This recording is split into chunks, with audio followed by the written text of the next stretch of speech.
Ladies and gentlemen, boys and girls, this is the Herschel Talk to You. It's brought to you by College Football, presenting Trey, Baby Driver, and we have on a guest host here.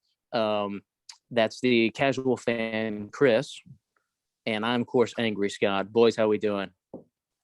Doing good, man. Thanks for having me, fellas. Also want to say Big Sean's not here today. We got our special guest here, Kris. Sean is in London on vacation with the family, so hopefully he'll be back soon. Trey, can you give out Sean's address so people can swing over and rob his place right now? 2856, Lane Drive. That's Gastonia. Sunny Lane. Sean will appreciate that. All our viewers they're on the way right now, so yeah. All right. We will let the local law enforcement know. Yeah, jumping right into it. I believe it was yesterday. Sad news of NFL legend John Madden passed away at 85. Great historic career. He was great Raiders coach. He was great in the booth for, I believe it was all the CBS games and then also the Madden football series. But yeah, I just wanted to have some memories of him from you guys. How did you guys remember John Madden, Scott or Kris? Yeah, so the way I remember Madden is, here's the thing. I saw some stuff earlier today on ESPN about him, and I think they said he had the highest winning percentage of any coach, even higher than Vince Lombardi, and he was at 10 years of the Raiders.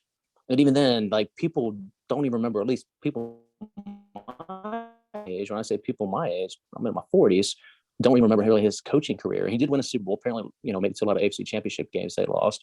But I remember the most from his broadcasting and the video game, of course, because who didn't play the video game growing up, man? So to think that they said, I think the video game came out first in like 1988, and here we are in 2021. And I'm sure like millennials these days, you're like, who? What did he really? He was used to be a coach. And they guess his broadcasting career, I want to say they said started in like 1979. And he went through 2009, and I guess he was on every major network. So we're talking, started CBS, but he was on ABC and, even Fox and everything like that, I think, towards the end. So, I mean, I think he did like 11 Super Bowls. So to think of, he did all these, he had a hell of a coaching career before that. I think they said he was elected into the Football Hall of Fame twice. First, as a broadcaster, and then second as a coach.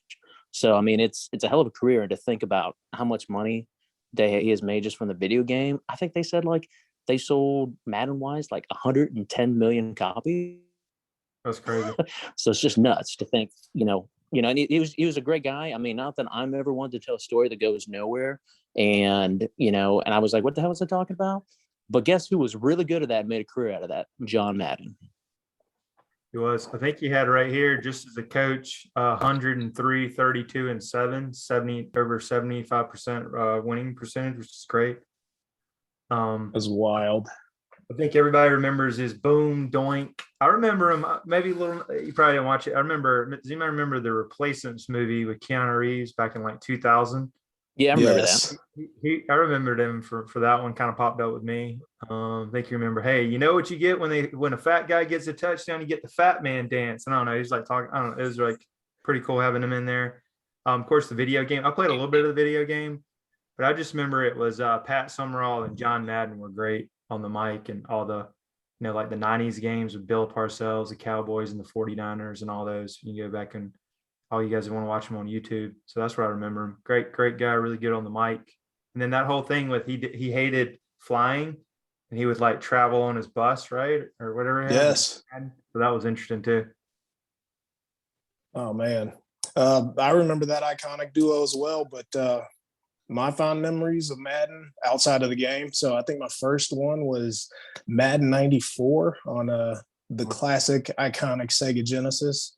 Outside of that, John introduced me to the turducken. I don't know if you guys remember those on his broadcast, but if you ever get a little bit of time, plenty of YouTube wormhole opportunity, but there's a ton of videos of just some of his great broadcasts. But the man takes a live turducken and rips it apart by hand. He dissects it, shows again the deboned chicken, duck, turkey, and all that stuff, and just kind of manhandles this thing. And wow. You got I think it is Pat Summerall, just kind of dumbfounded almost, just looking at him like, all right.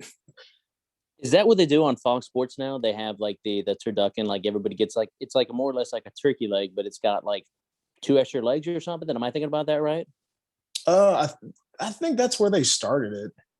It was like the turducken, then it's kind of morphed into some 6-legged mutant turkey deal or something or other. Yeah, I do. I do definitely remember that. And now they always give out, I think on those Thanksgiving, the Fox broadcast there, they always go give out, everybody gets like a turkey leg or something. Yeah, legendary career. Yeah, 85 good life, and hope he passed away in good spirits and not in any pain. Absolutely. So I guess next we can jump into. We'll go ahead and jump in right to let's do Cincinnati, Alabama. Trey, why don't you give us your thoughts on that? Yeah. So first off, Alabama coming off the I hate to say beat down of Georgia. That's a whole other thing. But disappointing loss by Georgia. But yeah, 13.5 point spread, which I can definitely see that. I do know that Bama did look like a complete team, probably their best game, of course, against Georgia. But they've struggled, kind of been hot and cold all year. I think them not having the Mechie guy at wide receiver is going to be kind of a negative for them. They still have the Williams kid, who's really great. That's crazy that he has over 1,400 yards, and he was a transfer from Ohio State. That just showed how. Oh, you're talking about Jameson Williams. Yeah, Jameson Williams. How deep they were at wide receiver. Hey, first off, how'd you guys let him go anyway? I forget to ask about him after he tore. Well, he wasn't exactly our Justin Fields or anything, but hey, man, I can't blame him for wanting to go, but that's another wormhole we can get down some other time. But that's the whole thing with like the way the transfer portal is right now, that if you don't think you're playing, I'm all for, and God forbid, I'm not going to agree with too many things Jim Harbaugh says, but he said years ago, like, everybody should be able to transfer once. What I don't like is, didn't work out here, transfer again. Oh, didn't work out here, transfer again. You should be able to transfer once with no penalty, because then it's like free, open free agency. And that's what's kind of nuts. But then there's going to be some kids that don't get picked up. So, that just shows you how good he was. That's not to say that he couldn't fit in. But when you look at what Olave did this year, what Garrett Wilson did this year, Jackson Smith and Jigba, and was it Marvin Harrison's sons there? So there's a bunch of other guys that are there. It just shows you too what the potential he has, because then I'm sure he'll get selected in the draft. So yeah, I mean, you always hate to see talent go, but isn't that the thing? You want to have the best talent and the best guys who are going to gel your program. And then ultimately, hey, if it doesn't work out with some guy, they go somewhere else. Okay. You just don't want it to have it be like a top-notch quarterback, like Quinn Ewers, baby. So speaking of which, Quinn Ewers, you're dead to me. Damn. But best of luck. Hey, Still stinks, huh? Hey, he's going to Texas, right? Yes, indeed. He is going to Texas. So we'll see, man. But hey, I can't blame the kid for making a bunch of money. So it's, hey, you try to get the best guys for your program, and then, we'll see what happens. So, I mean, but Williams has been great. He's fine, though. He's going to be in the game. Is it Mechie that's out? Yeah, Mechie's out, yeah. Yep. And then they also lost the DB. Forget the guy's name. He had a foot injury a couple of weeks ago, so that might put him down. But to the matchup, Bryce Young, Heisman Trophy, looked great in the Georgia game. Set I think it was the SEC championship game record in yards. He was pretty mobile. He didn't like to run. The Robinson kid, he was banged up. He'll probably be more closer to 100% in this one. I know Ritter is really mobile, and he had great numbers and a great year. And they keep saying that their secondary has probably 2 or 3, or their defense has 2 or 3 first-round draft picks, and they got a guy in the secondary. So if he can maybe shadow Williams and maybe try to contain him. But I just basically see this as maybe Cincinnati can hang around the first half, but I just think they run out of dudes and not enough depth. And I think they're going to cover that 13.5 point spread. Alabama, I'm going to go 38-21. And that they'll just make adjustments at halftime and drop the hammer on them. Yeah, and so what my thoughts are, I mean, Cincinnati definitely deserves to be in there. They definitely deserve to be in there. Luke Fickell, of course, was played at Ohio State, defense coordinator at Ohio State when they won the national championship in 2014. In fact, he was the last time he was the head coach, that interim coach, before they brought in between Tressel and Urban Meyer. So that was the last time Ohio State lost to Michigan in 2011 until this last year. So they got a great coach. He's turned out even better than what I thought. What's interesting, wasn't it like a 13.5 points? Is that what it is right now, Trey? That's right. And it hasn't really moved at all. I thought it would maybe move up or down, but it's kind of stayed stagnant. Forever ago, when I was in college and Kris was in college, because we both went to Ohio State, the Ohio State Miami game was 13-point spread. So that's interesting. Am I going to root for Cincinnati? Absolutely. Do I think they're going to win? Nope, I don't. But I mean, the thing I'll say to them is last year, man, they had that good game against Georgia. Now people could say, oh, hey, Georgia didn't have their guys out there. They didn't care. And that's just the way bowl season right now. But to your point, Georgia should have the depth. They have those other guys that come up. So I will say, man, that they did play well in a big game last year, and that helped them get in this year. I mean, Sean made a point that from an Alabama standpoint, he actually said this about, after the Ohio State Michigan State game. And I was like, no, man, this isn't true. And it turned out to be true that, hey, there's only like a couple times a year that you can maybe put your best game together. And can you replicate that, another time? Or if you do it, hey, if it's not your best game, is it still enough? Well, but then again, and I think Bama did that against Georgia in the SEC championship. However, it is Nick Saban, like maybe the best football, college football coach ever, or at least modern day, the best ever. So do I think they're going to have a plan for him? I think they do. I think it can be close early, but to your point, I'm kind of with you that I think from a depth standpoint that they just don't have the dudes to stay up in the second half. But as far as that goes, man, it's not like, there haven't been a whole other bunch of teams that have been there against Bama, got their ass kicked. Notre Dame last year, Ohio State last year, and the national championship. So there's been plenty of teams, and Bama definitely, and Cincinnati definitely deserves to be in there. The thing I'll say is with Bryce Young, Bama looked so shaky going into the SEC championship game. They looked, not great against an Arkansas team, didn't score any points into the fourth quarter of that Alabama-Auburn game, and then they go on to win. And if Bryce Young doesn't have that huge drive towards the end there, the fourth quarter, not only do they not win the game, I don't know as though he wins the Heisman. Now, if he played like he did against Georgia, sure, and then even if they won that game, then that they would have been in. So, they've had more time to go and prepare for this game, and there's still college kids, so they can still hear all these other things. Hey, since he doesn't have a chance and everything, but man, it's Nick Saban. So I think he's going to probably have their headspace right, especially for a playoff game. And I wouldn't be surprised if it was a blowout, kind of like that.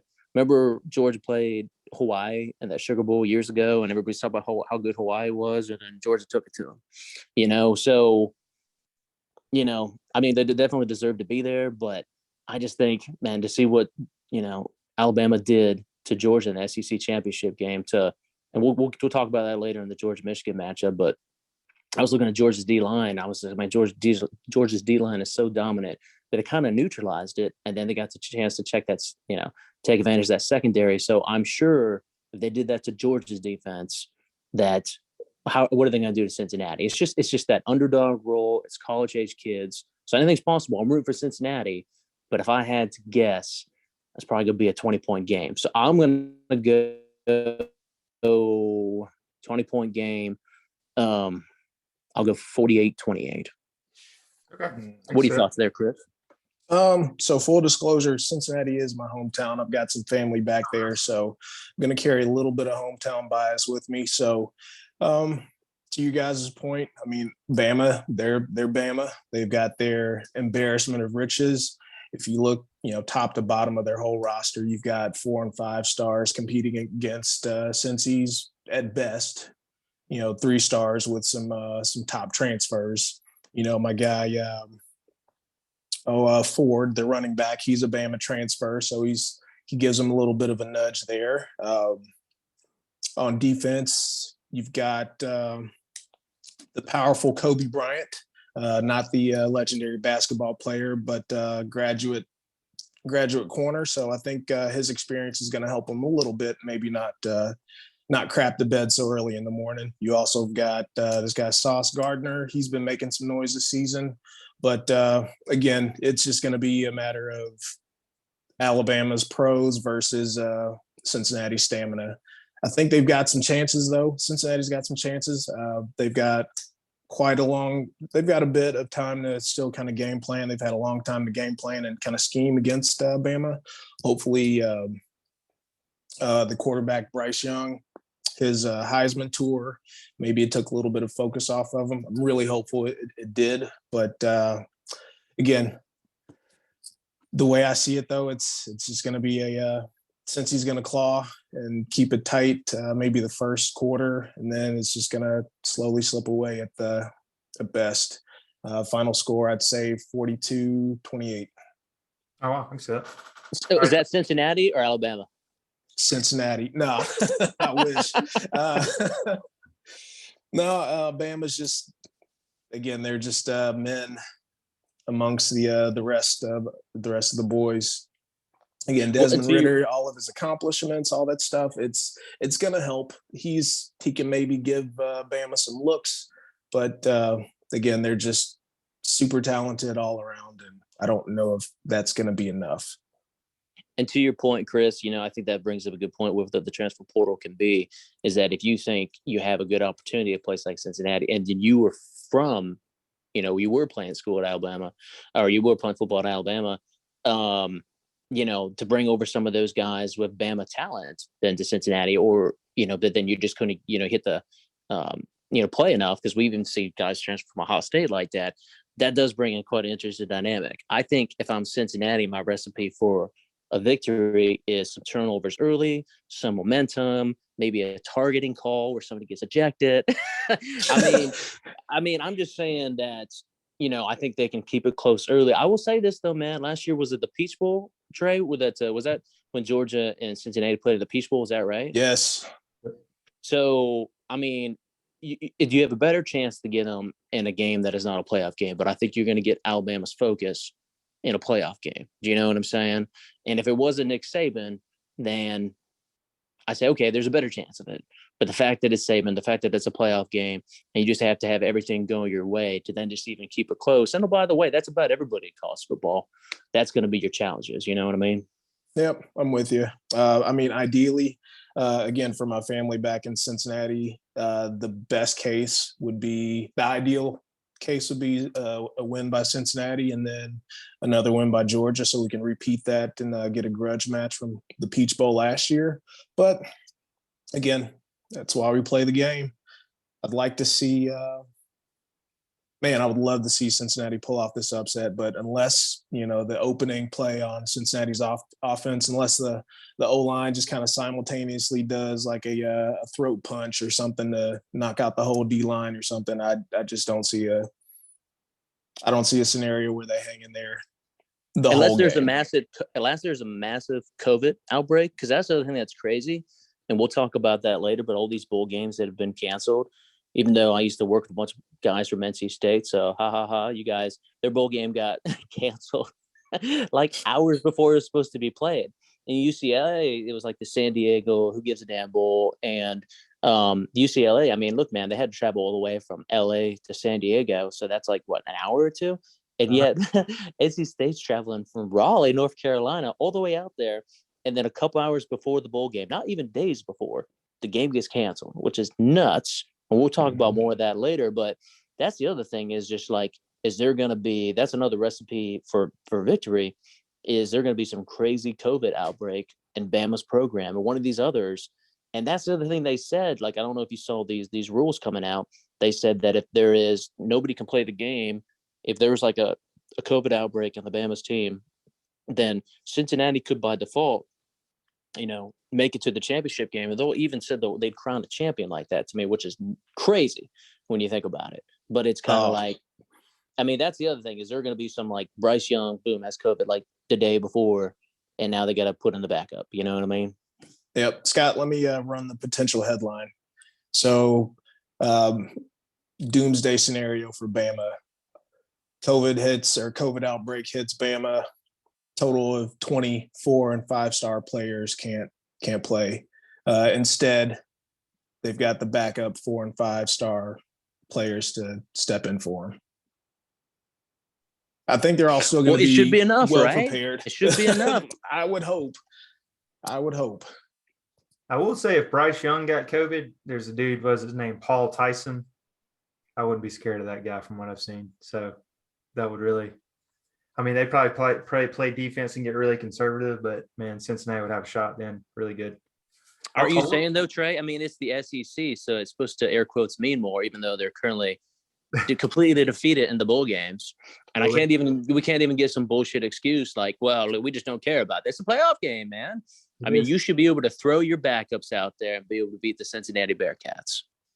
I will say this for the rest of you. I think thinking on it. All right, Desmond Ridder is pretty mobile, and I think that has given Nick Saban's teams problems in the past.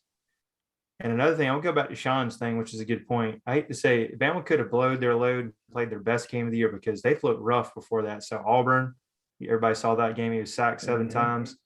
That was like the Georgia game, who supposedly we had this great defensive line, elite, which I'm going to just say they're great now, not elite, is if they can get pressure on Bryce Young and slow down the Williams kid, I think they can hang around. And if they can like extend drives, like Scott said, have some penalties and some turnovers, it's just everything. If you look at that game, went Alabama's way as usual, because I just think we're cursed against them. I just think like Cincinnati, you never know, could hang around. Another thing is the mindset is, I know Saban always they had a big chip on their shoulder. It was us against the world. Everybody thought they were going to lose against Georgia. I think it's flipped this time. I think Cincinnati kind of has a chip on their shoulder, non-Power 5 team, first team to get in. And I just think they're really going to be motivated to make a statement. And it is interesting to see where Alabama is going to be. I mean, they might come in and take care of business, but they might be, they're not going to say, Cincinnati, we got them, you know. Well, the thing is, too, they said that both teams have an underdog mindset. I'm like, dude, how can you have an underdog mindset as Alabama? You can say that, and you can say all those things, but do you truly believe it? You don't truly believe that. You know, now you see upsets all the time in, you know, the college basketball NCAA tournament, but you know, man, it's a different game, and the depth and everything that you bring up, it makes it so much tougher. And I think they should still expand the playoffs, because then you can still get some teams that would get upset along the way. Okay, so I think you should still expand the playoffs. But to your point, it's also, I mean, I think the targeting rule for a long time, even it's both hurt us and benefited Ohio State, both in games against Clemson. And I still think it's too much. I still think if you want to do the 15-yard penalty, and here's your reminder, happens again though, dude, you got to be out of the game. I think that's too big of a penalty, because that can really change a game. I mean, man, look, it's a violent sport. I'm not trying to be a knuckle dragger here and caveman, but dude, if you want to like play a game that's not as violent, go play tennis, go play golf. I love golf. You know, I don't plan to get tackled on the fucking course. So, but you know, you're trying to, I mean, I'm not going to get on my soapbox here, but there is no safe cigarette. Okay. If you really don't want to, if you're worried about, you know, the effects of smoking cigarettes, don't smoke. So if you're really worried about the effects of playing football, don't play football. So, but you can't legislate all the violence out of it, because that's part of, you know, the part that we love. So, and it's also with the COVID stuff, man. I mean, dude, I am all for getting your vaccination. You don't want to, you have your reasons. Fair enough. That being said, at what point in time we're going to get in our society a couple of years from now that it's like everyone who wanted to get a vaccine could get a vaccine. If like, unless you have some massive outbreak, okay, man, you got COVID, like, should you just stop everybody from playing? I mean, they can really change all of these other things. And I'm not saying that, you know, these kids are already taking chances playing football. So I'm not saying that something's still going to happen. I hate to have to be an outbreak, but maybe I'm missing a story where there's been a football player that's had some really, you know, bad side effects from COVID. And dude, I'm all for, hey, social distance and all that stuff. But where are we going to get to? Like, hey, you're sick. Okay, you got to be out. But, oh, you still feel good? Let's go play. I still would think we're a couple of years away, but that's got to come at some point in time.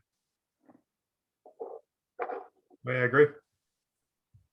How about when we come back, we'll go over the Georgia-Michigan game, and then we'll do the Ohio State against Utah. Sounds good. Right on.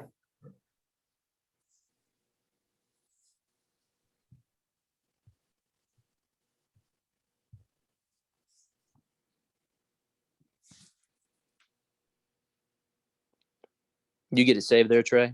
I'm assuming you've stopped the recording.